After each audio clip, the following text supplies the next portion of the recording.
Late at night, Donald Trump went after Desi Lydic, claiming her show was fake, saying the ratings were a disaster, and arguing that the program had become completely irrelevant.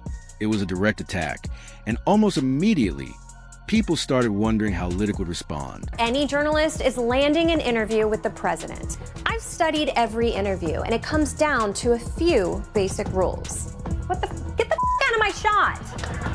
Get out! You might think your job is to hold the president accountable, but this isn't The Post, and you're not Tom Hanks. So last night he held an affordability-themed rally at where else? A casino. This is an important issue that affects all Americans. So President Trump, let's hear your solution. Which is better, Sleepy Joe or Crooked Joe? We have 20,000 people. I say, which you like, Sleepy Joe or Crooked Joe?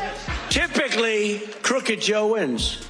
I'm surprised, because to me, he's a sleepy son of a bitch, you know? Get over Joe Biden already. Joe Biden is retired now. He's allowed to be sleepy. What's your excuse? Whoa, whoa, whoa, whoa. Have some respect for the commander-in-chief. That's President Pussy to you. Even a guy taking a shit on the subway will have one New Yorker cheering him on. During the game, President Trump appeared to fall asleep. And we will continue to talk to our farmers, continue to understand exactly what this looks like and what is necessary. The final thing I'll say is...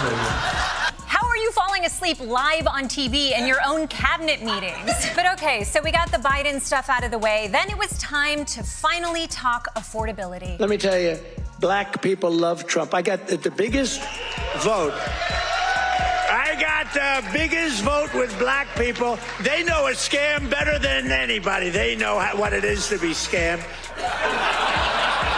Okay, that's racist. But I love how Trump is like, black people love me, and that's why I came to the blackest area I could think of, the Poconos. And stop bragging. You only won 13% of black people. My potato salad polls higher with black people. But at least no one was thinking about the Epstein files anymore. For minors, do we love minors? I love minors. I was watching this on Fox News last night, and I had the captions on because I'm Gen Z. Don't Google it. Person doing the closed captions is also confused, and then delete.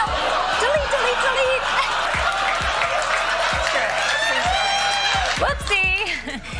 That's what Fox gets for hiring Prince Andrew to do the captions.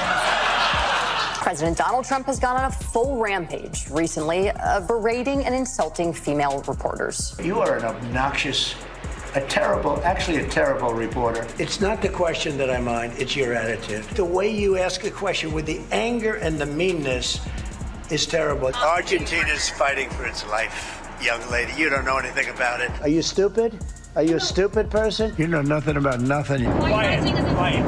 Quiet. You're really obnoxious. You don't listen. You never listen. That's why you're second rate. I don't even want to take a question. It's a waste of time. You're totally unprepared. You ought to go back and learn how to be a reporter. I took a cognitive test and I aced it. I got a perfect mark, which you would be incapable of doing. Goodbye, everybody. You too. Mr. Trump, just quick follow-up. What the is your problem? This guy is exhausting. It's like he won't stop until he gives every woman in the country resting Melania face. Can you just try being nice to a woman just once? We even brought our superstar today, Caroline, when she gets up there with that beautiful face and those lips that don't stop, up like a little machine gun. Never mind, I'll take the insults. Desi, the president is going through menopause. Michael, men don't go through menopause. We don't call it menopause. When a man gets menopause, we call it dudopause. Michael, this is silly. Trump doesn't have a vagina. Then what do you call this? You know? Cheating on the election. Do you have evidence to support All I have to do is look. All I have to do is look. All you have to do is look, people. It's right there in front of you. Do Republicans have any actual evidence for this rigging? What evidence is there to prove that there was rigged? Look, some of these efforts are so diabolical and so far upstream it is impossible to prove. Oh. The fact that there is no evidence is the evidence.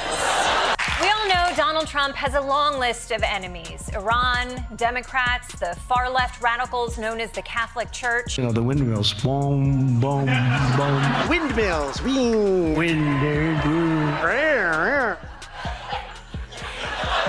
Comedy Central offered no immediate statement, and Litic stayed quiet too. She did not rush to social media or fire back right away. Instead, she waited until she was back on her own show, behind her own desk, with the cameras rolling. Then she started by putting Trump's words directly in front of the audience, reading his post exactly as he wrote it without adding a joke or explanation. She let the accusations sit there for a moment before placing the printed page on the desk. Fake, she repeated, and then turned the criticism back toward the person who made it. She brought up footage of Trump telling reporters that the loud reaction he received at Madison Square Garden was, according to him, mostly cheers. Litic played the actual recording and let Trump's own voice make the point. There he was outside Air Force One, describing the response as mostly positive. Even though the crowd inside the arena had made its feelings pretty clear, she did not need to pile on or explain it. She simply let the full clip play before looking back at the camera and saying, "That's the guy calling my show fake."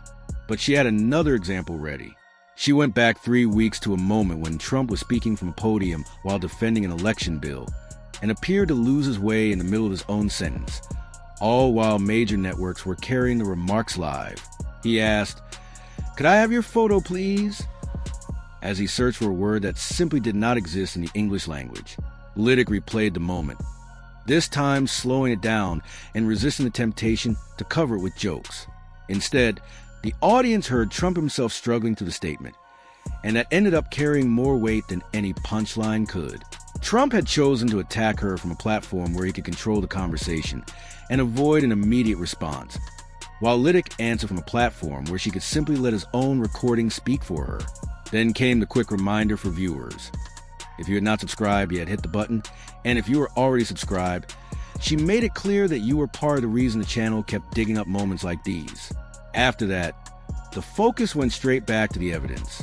A president had taken the time to call a comedian's show fake. Yet the response did not need another big punchline. It only needed 2 recordings of Trump's own words played one after another. Viewers could hear everything for themselves and decide who actually needed the fact check. He called her fake, and then his own archive footage carried the argument for the next 10 minutes. Since the segment aired, Trump has not publicly addressed Litic's response. There was no follow-up post and no mention of the exchange in a briefing. Meanwhile, both clips remain lined up behind Litic's desk, ready to be played again. And as the credits roll, the recording that seemed to have been forgotten gets one more moment in the spotlight. Once again, the pattern speaks for itself.